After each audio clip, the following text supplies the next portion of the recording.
Okay, welcome everybody. This is we're into the 5-day peace challenge. David Cohen here with you with the lovely Dionne Baker, and this is also for our Good Morning show down the road. Dionne Baker is our guest today. She's a self-proclaimed serial entrepreneur. I'll show you her website because I can screen share with this lovely Zoom stuff. There it is. Cool. And she's a digital marketplace expert, owner of Shop Boss Secrets, and owner of Mummy Mops, a cleaning company. She has over 63,000 sales on Shopify, Etsy, and Etsy combined.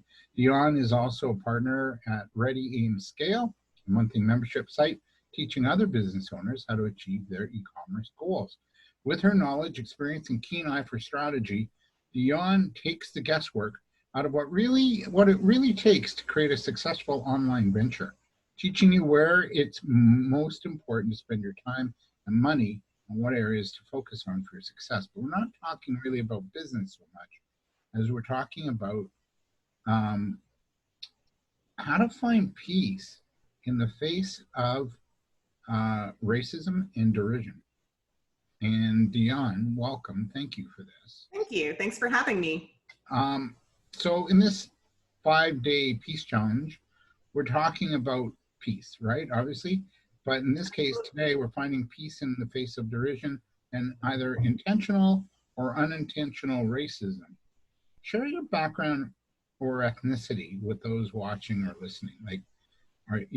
What's that background?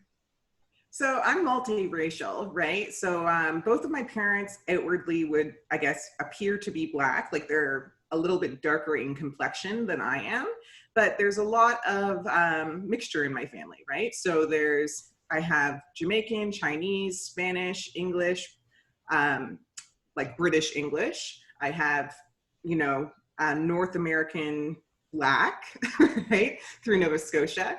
And there's even some indigenous bloodline in my, I guess, multiracialness. So really, I'm just completely mixed, right? Like I'm not any one particular thing. And so it makes it interesting sometimes. Well, it made it interesting growing up because I grew up in the 80s, right? And we lived in a suburb and there was nobody who looked like me in my elementary school, right? There were I think there's one other Black student at school with me in elementary school. And there was, maybe 30 or 40 by the time I got to high school, but all not multiracial. I only ever knew one other biracial person when I was in high school. And they had a parent who was white and a father who was Black.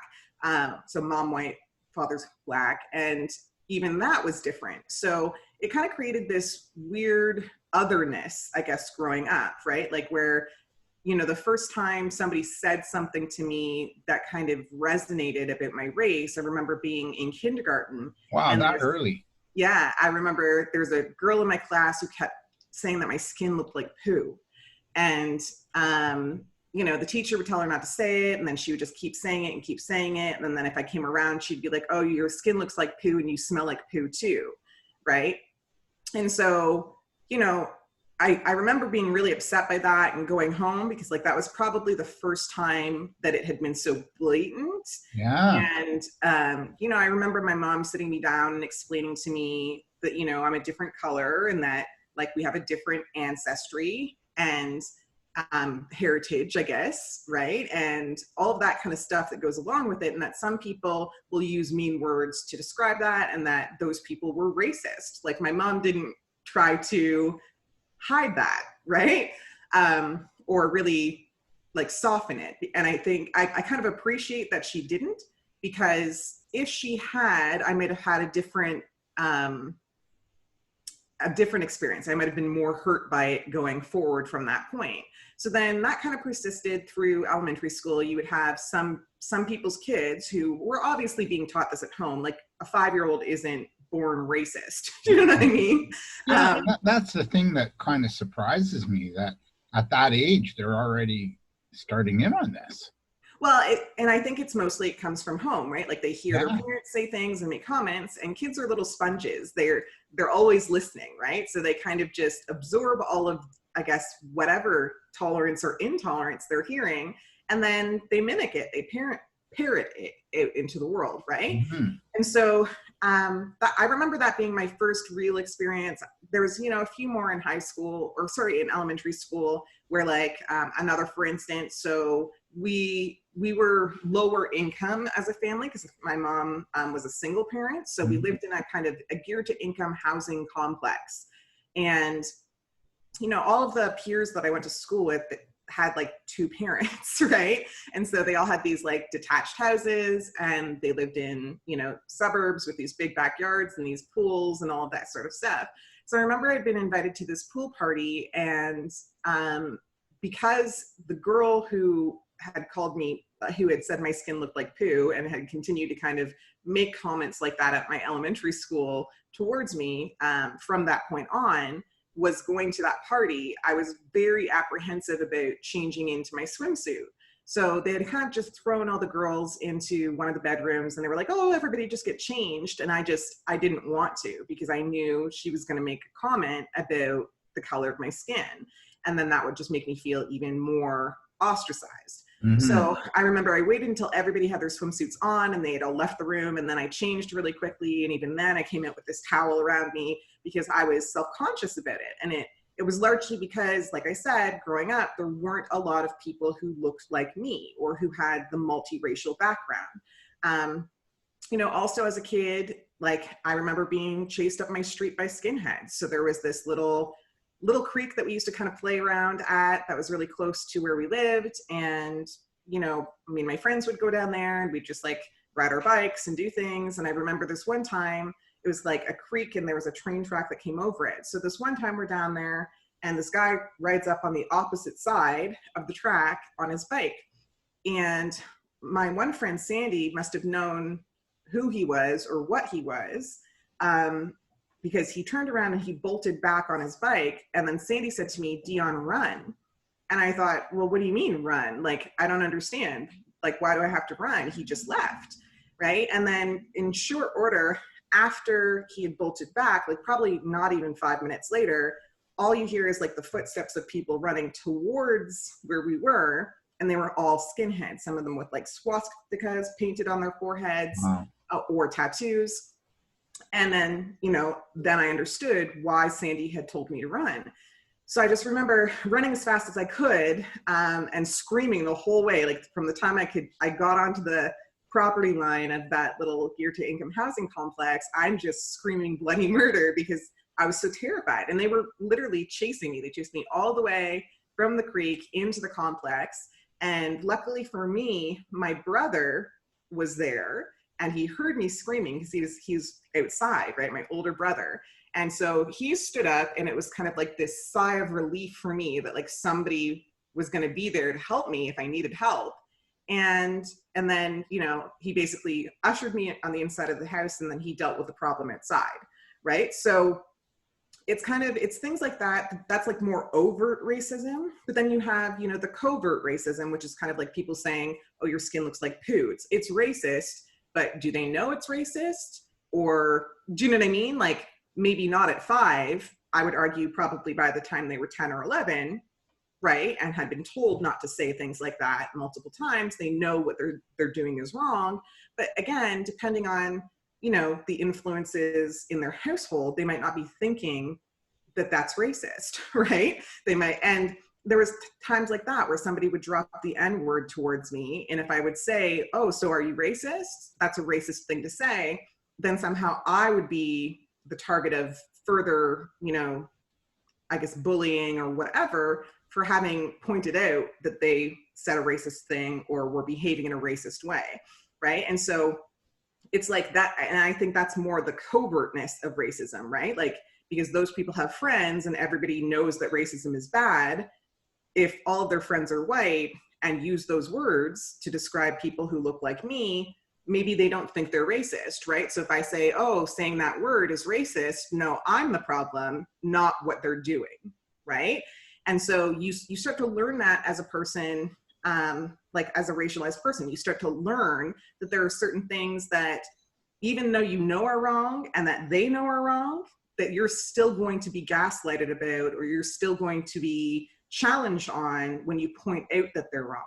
And that becomes tricky to navigate, especially as you progress in life and you're going into, you know, workplaces and you're seeing some covert racism, you know what I mean? And you've already known, because you've learned through your life experience, that calling these things out will end poorly for you instead of the person who is actually doing the racist behavior, right? Yeah. So Who would you go to for help or counseling on this? Because you must have felt really alone in the world a little bit, you know, like.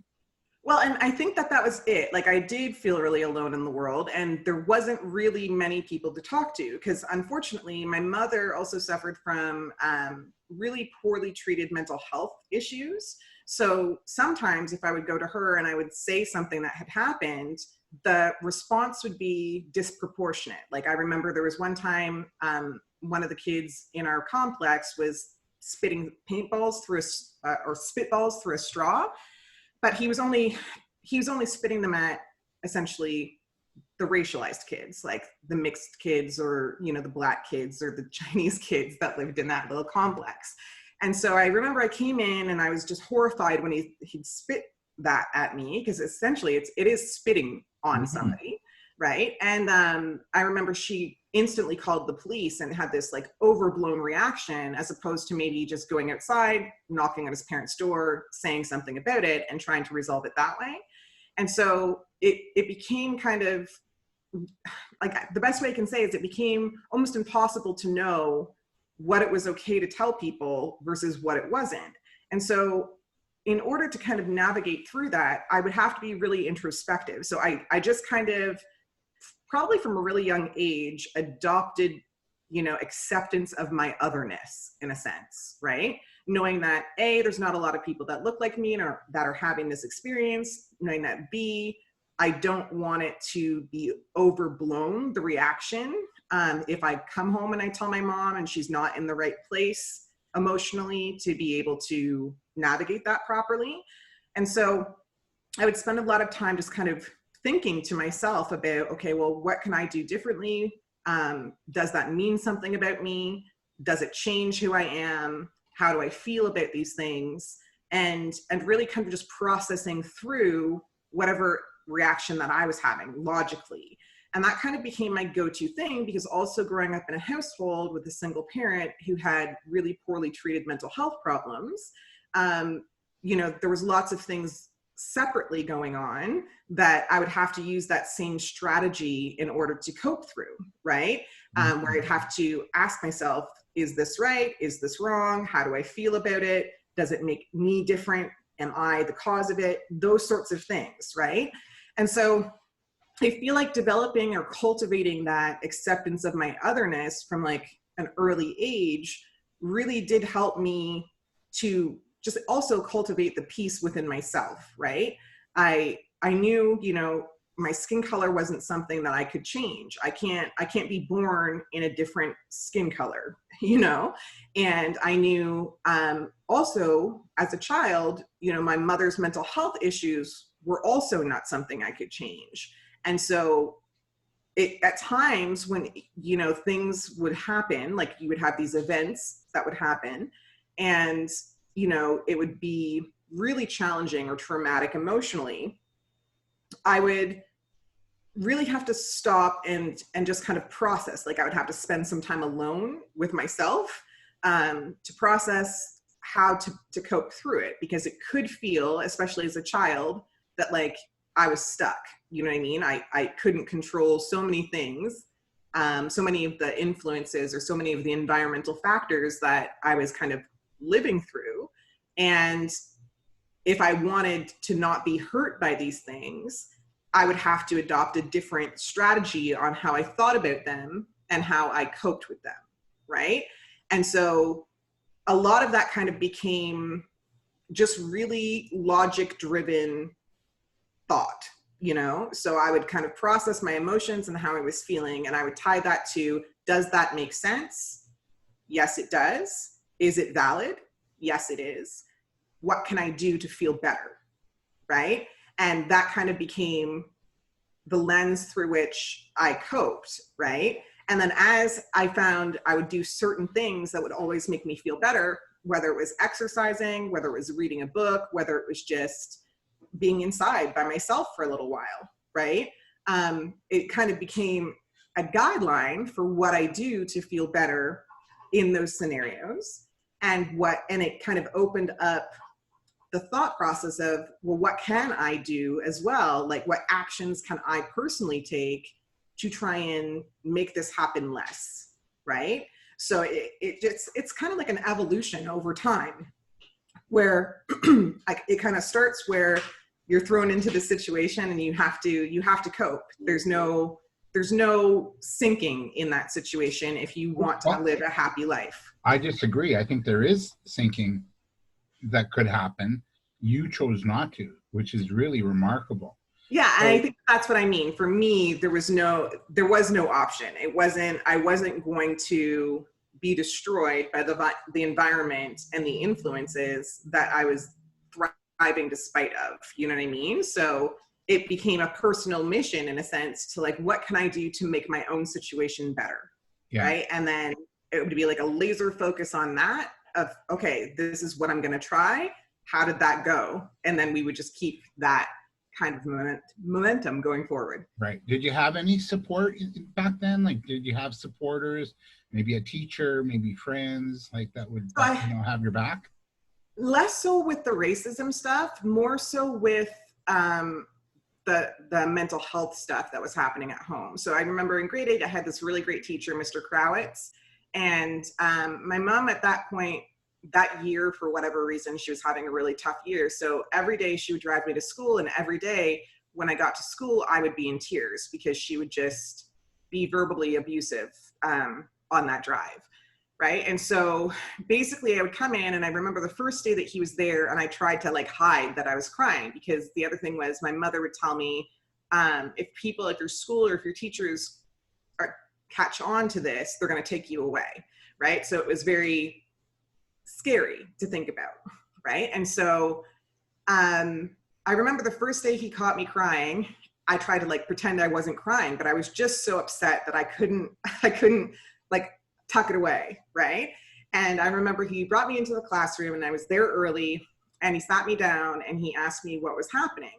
And I didn't want to tell him, and he could sense that, right? And then finally, after a bit of talking, he coaxed it out of me. And after he listened to everything that I had to say, he said to me, you have to understand that your mom is sick, right? And he said, you know, it's not a sickness like a cough or a cold that somebody could see, but it's a sickness that's happening in her head. And, you know, it's an illness. Like, you have to not let this mean something about you, because, you know, he was my teacher, and he was like, you're really smart, you're really talented, and, you know, you can go far in life as long as you can remember that this doesn't mean something about you, right? This doesn't make your life the end all and be all. Yeah, where you it doesn't define who you are.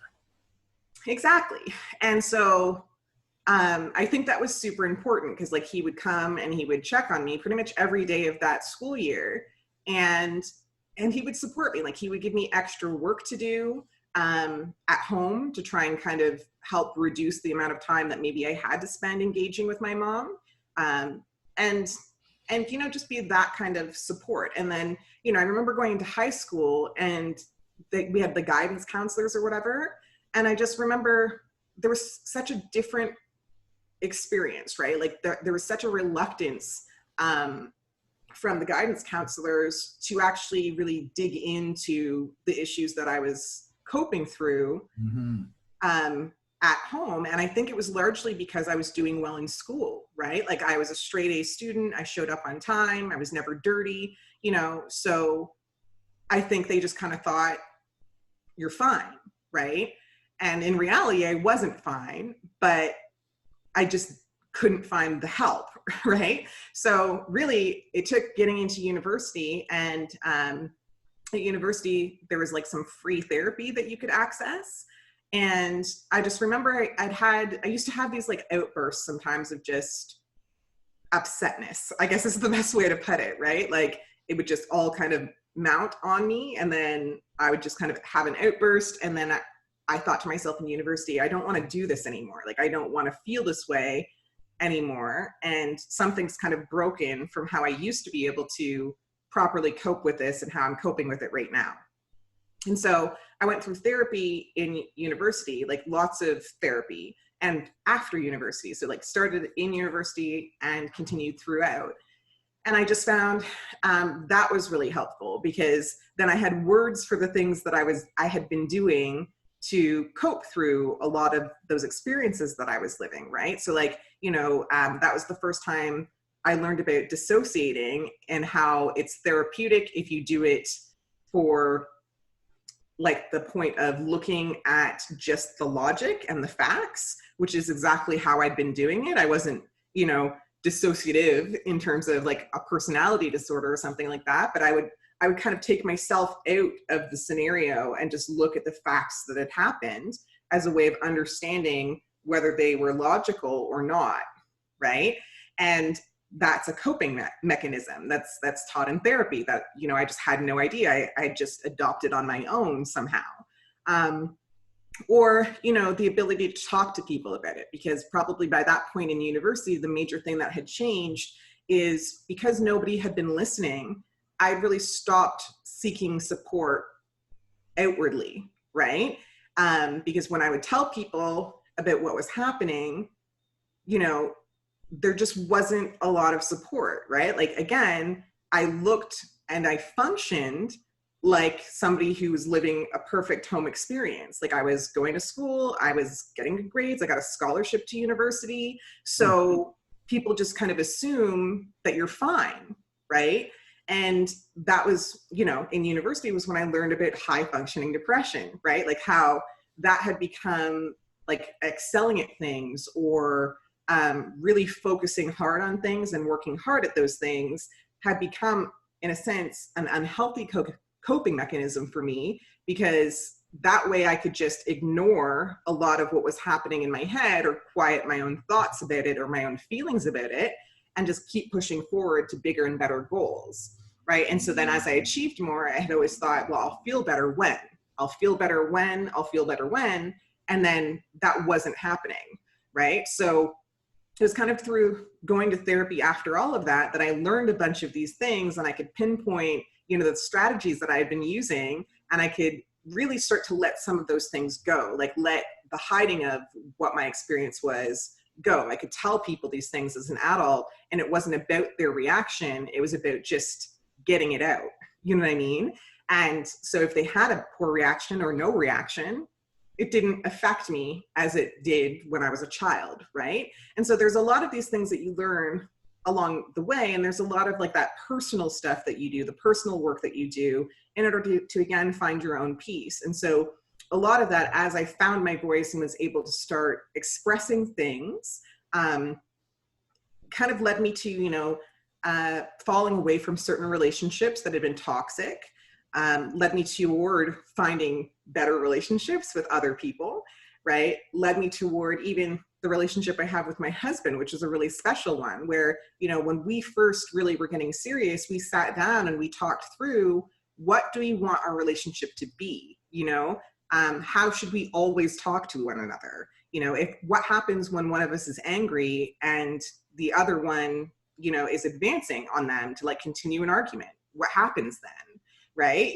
What should we do? And we always just kind of stuck to that original plan that we had together, right? Like we've never called each other names in an argument. If one of us says, I can't talk about this right now, and walks away, the other doesn't follow. Just like things like that, where you start to kind of build your world and your structure in order to support that piece, in order to continue to be constructive, right? And so I think, a lot of people who know my husband and I say, oh, you have such a great relationship, right? Like when they've been around us and they see us, and I say, it's work, right? Like we committed to each other, but we also committed to making the relationship a peaceful one and a constructive one, and one that we both feel supported and at home in, right? And so because of that commitment, like there's different actions you take, different choices you make when there are times of conflict, but overall, like, I don't even think we've had a fight, like a real fight, in probably years. You know what I mean?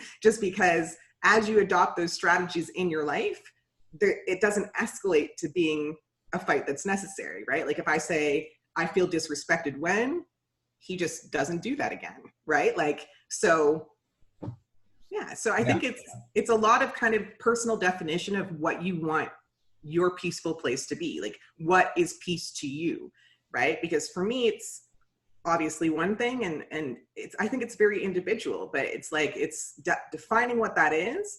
And then it's kind of looking hard at yourself and your life and understanding, what can I do action-wise daily that will help me build on that? Like, so if you're in a bad situation, obviously tomorrow, you know, you start this different way of thought, it's not going to magically make everything better tomorrow. But if you look at it as a process, right? And it's like one step at a time, like one little baby step at a time towards a better existence, you know, before you know it, like 2 months, 3 months, 6 months, a year down the line, you're looking back at where you came from and you're like, wow, like I haven't felt angry in 6 months. I haven't felt, you know, sad. Like because you're constantly building and gaining momentum from the actions that you're taking. Yeah. So it's really important to take action. I have a couple other questions for you, because I have all kinds of questions, but you've answered them mostly. It's because I talk a lot. No, it's good. It's good.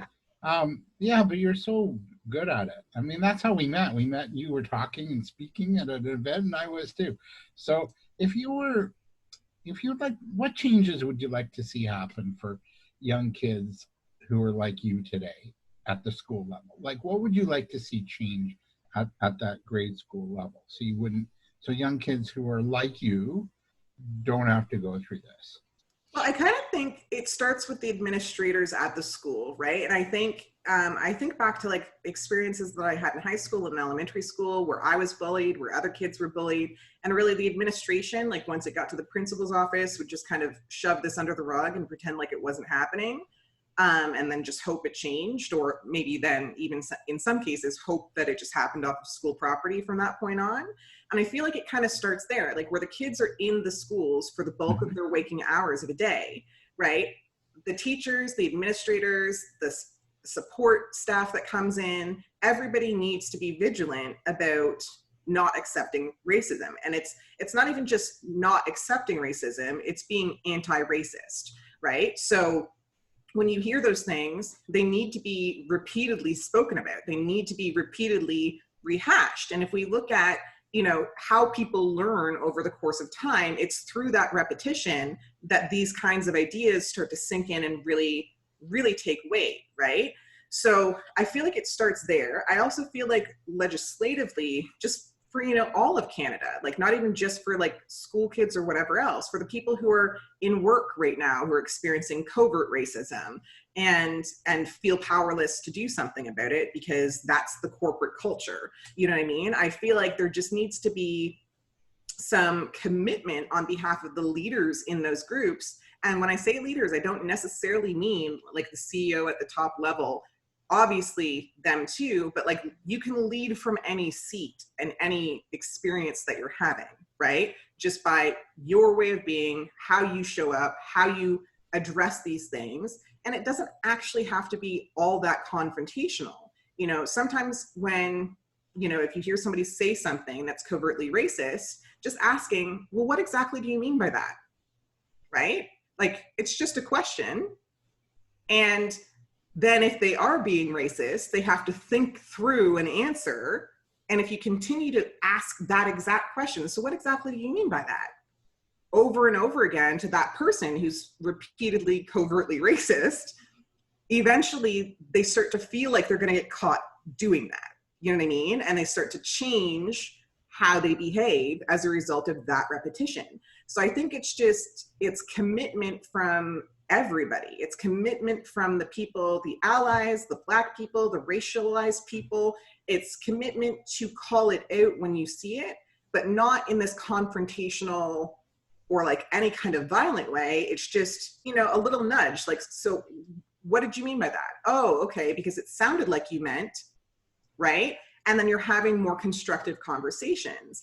And I think a lot of the time when you meet people with kindness, most people will appreciate that kindness, will associate then you, and if they had this kind of bias in their head about people who looked like you or people who came from your culture, it starts to challenge that bias, right? Oh, well, I didn't have that experience with this person and she's from X place or she looks like this, so maybe I'm wrong, right? And then as you kind of develop these relationships with people where you're maybe sharing things about your family, experiences that you've had, whatever, you know, that small talk kind of stuff, that camaraderie kind of stuff, it starts to really actively challenge how they've thought about these things and make them realize, okay, well, I don't know, maybe I haven't had the experience with X culture to know exactly why certain things are that way, or to know exactly what the intention is behind these words or these actions. Do you know what I mean? And it's coming from a place of education, it's coming from a place of support, it's coming from a place of kindness. It doesn't have to be like an argument. It doesn't have to be like that icky feeling that you get when you're, you know, angry about something. And that's not saying that, you know, there isn't validity to feeling angry when somebody does something or says something that's racist. There absolutely is. But what it's saying is if you kind of meet that situation with anger, traditionally the other person will meet you with what you're bringing, right? So if you can process that anger in a different way, or even, you know, in the moment, meet it with kindness and then walk away and have your anger, you know what I mean, and deal with it kind of separately, it helps the whole situation move forward as opposed to just keeping it right where it is and like butting heads where it's divisive, right? Right. I'd like to see schools also do, you know, educate, like have the kids educate each other on their cultures so that there's more of an understanding. Because like I'm of the Jewish religion, and I was like the only kid in my school like that.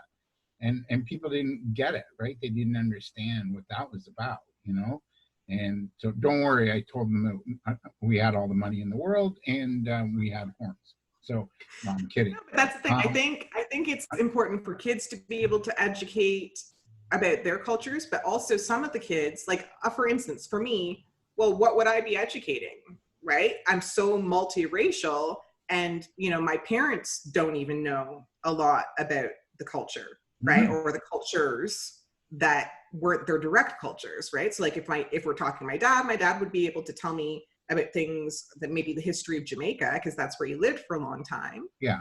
But not maybe like the Chinese Jamaican history or other things like that, right? Yeah. So I feel like it's a curriculum change. It's like so often what we see in the curriculum for schools is this kind of watered down stuff.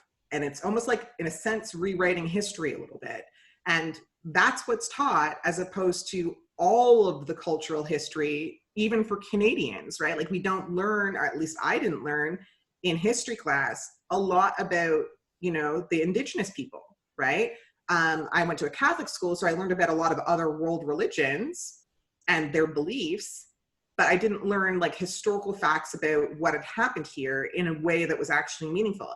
We didn't do Black history when I was growing up. There was no Black History Month. So the Black history that I learned, I literally had to seek out on my own.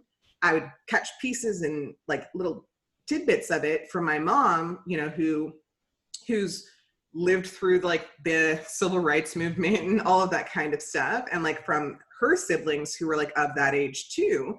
But for me to actually find the facts and the stories and the relevance to what those things mean to today and like what we're still experiencing and still fighting against today, I had to seek it out on my own. And in suburban like library systems and stuff like that, they didn't really have books like that. So I would have to go to Toronto. Like then, you know, when the internet became a thing, if I'm being perfectly honest, I started to learn more of that stuff through like university age because I could Google it, you know what I mean? And I could find, you know, Black historical societies and things like this that were dedicated to preserving the accurate history of these times, right? So I think the curriculum definitely needs to be adjusted to better reflect, you know, the cultural, I guess, melting pot that Canada likes to say it is, right? So then we should be learning about all of the cultural history here. Yeah, and we soon figure out that the stereotyping is all BS, and that we're all pretty well the same. Like, you said you were into athletics. I was too. I played hockey and baseball. I was like any other normal kid. I was just born into this religion, so that was it. I had the same sort of interests as most other people had. I Yeah. want to ask you also too, because what I'm really amazed at with you, Dionne, hearing your story, is you found self-love and self-respect at an early age. What went into that? How did you come to a place of self-love? Well, I think in a sense, so this is why sometimes when people ask me if I would change my past, or they say things like, oh, I wish you were born to different parents, or like whatever, when they hear the fullness of my story, I don't feel that way. And I think it's because of the experiences that I was having that I basically forced me to, in order to survive, I had to love myself.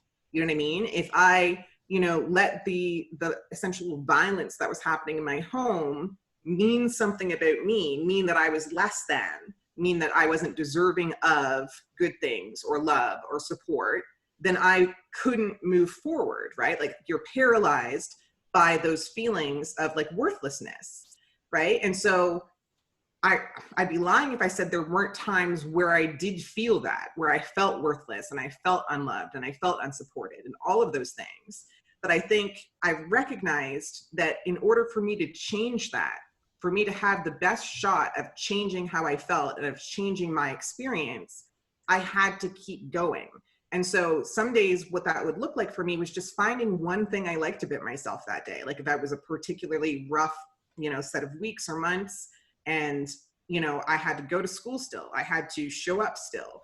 It would be like, I was standing in the mirror feeling like crap, and I would ask myself, what do you like about yourself? You know Wow. what I mean? And basically what would happen is I would look at myself and I was always able to find at least one thing that I liked, just one, like whether it's, oh, you have really pretty eyes, or like, I like your glasses. Do you know what I mean? And I would say it to the mirror so that I would hear it out loud. Right. And Yeah. that would be that one thing that I would cling to for the day. So like, no matter what, I still have pretty eyes. If people are mean to me, doesn't matter. I still have pretty eyes. I like my eyes. Or sometimes it would be, that I was smart, right? Like, you're really smart. You get A's in class and your teachers really respect you. That could be a thing that I could use to just kind of like as a life raft to get me from that point to the next point. Right. And so once you start behaving in that way, where you start asking yourself more positive questions, it's like your brain tricks itself into looking for confirmation of what you've said to it. Right. So when you say, oh, I have really pretty eyes, right? And then you recognize when somebody's like, oh, you have really pretty eyes, they give you a compliment, or, your glasses really bring out your eyes, or something like that. Your brain's like, yep, see, that's true, right? And same with like, oh, I'm actually really smart, right? Then your brain tries to find all of these things to confirm what you're thinking. And so as you start to do it and you start to practice that, it becomes a little bit easier to adopt those strategies of self-love. But then separately from that, it would be like, as I grew up and I evolved, it would be, I would be in these scenarios, right? So like, you have the typical like mean girly kind of scenario where you're part of a friend circle, y'all hang out together, then sometimes you hang out separately with one or two from that circle. And then, somebody in that circle says something horrifically mean about somebody who's not there to defend themselves. And I would always feel icky about being there and not saying anything. And a lot of times people will feel icky and then just not say anything because they don't want to be the person who's then persecuted when they're not in the room. Right. Right. You want to also have conflict too, right? Yeah. Right. So then what would happen is I would leave a scenario like that if I hadn't said anything, and I would feel horrible because I liked the person that they were talking about, or I didn't agree with it, whatever they'd said. And I felt like it would hurt the person if they'd heard that, and I would just swallow that. I would just swallow it. And then it would just kind of sit there and not feel good inside of my being. Right. And so at some points I just learned you have to respect yourself. Right. because in those moments, I would feel embarrassed for not having said anything. I would feel confused about what would have happened had I said something. I would feel, you know, a whole range of emotions about like, am I safe in this group? Are these actually my friends? These sorts of kinds of questions that bubble up to the surface when you're dealing with stuff like that, right? And I would just swallow it and then walk around feeling almost ashamed of myself because I knew that what happened wasn't right. And I didn't have the courage in that moment to take it at face value, to take it head on and to defend somebody else, right? And so then I kind of just started thinking through this and I thought, you know what, the more that that happens in your life, the more that you kind of swallow those experiences, the more ashamed of yourself you feel, the harder it is to love yourself, right? And so if it's going to cause a mini war inside of your soul, if it's going to make your heart hurt in any way, you not saying something, then just take the risk and say it. Because then at least when you go home, if there's blowback, if there's confrontation, you can say to yourself, well, I stood up for what I felt was right, right? And at the end of the day, you respect yourself, and that all kind of plays into your ability to continue to love yourself despite whatever is happening around you. Yeah. We got a couple minutes left. I've got two questions to close. If you were to coach someone just like you today, what advice would you give them to hold their head high and be proud of who they are? It's kind of like, look for the helpers. There's always people who are willing to help, and let yourself receive that help too. I think that's super important. So look for the helpers that are out there. Let yourself receive the help when, you know, you need it. And know that even though sometimes it doesn't feel like it, as long as you're making positive progress, at some point, your life will be progressive, right? Like you will be further ahead. It's just like, you know, the journey of 1,000 miles starts with one step. And that's basically those steps you just have to keep taking and keep pushing forward and keep trying to excel and grow as a human being in order to have the things that you want. Because, you know, the people who are successful in life, they're not special unicorns that just have all the talent and all the money and all the friends and all the connections right out of the gate. Those are things that are built through taking that journey and making those steps. There are people that you meet along the path that help you out. You know what I mean? And so I think, you know, if I had anything to say to even somebody who was like me years and years ago, is keep going. It's that old phrase, when you're going through hell, keep going. And it's because, you know, people who start to go through hell, they get scared and they stop trying to progress because they're just stuck, right? But then you're just stuck in the worst place that you could ever want to be. You have to keep going because at some point you will get out, you will get up. You know what I mean? So just keep moving forward. And my last question is, how do you find peace now? So right now, so like it's challenging at times, but it's the same stuff I guess I've been doing for most of my life, right? So it's like I have the fortune or I don't even know, like the good fortune of having been able to build my home in a way that it's very peaceful, right? Like we kind of think of our home as our sanctuary, and where we did do a move out of like a more populated area into a more rural area, it's really kind of taken on that vibe lifestyle wise for us. You know, the people who we invite to be around us are all people we really love and we love to spend time with. The people we make the effort to go and see, same thing, right? So our home is our sanctuary. We work hard on it. We make it as comfortable and as beautiful as possible. But separately from that, you know, I'm constantly learning still, you know, so I do a lot of the personal development reading. I do a lot of the actions and the little challenges in the groups and things like that. And I meditate, you know, I do these things to kind of recenter me and find my own peace. And there was one thing that always has really helped me is I write down what I want. You know, I don't do like a New Year's resolution necessarily. I do it maybe like every 6 to 8 months.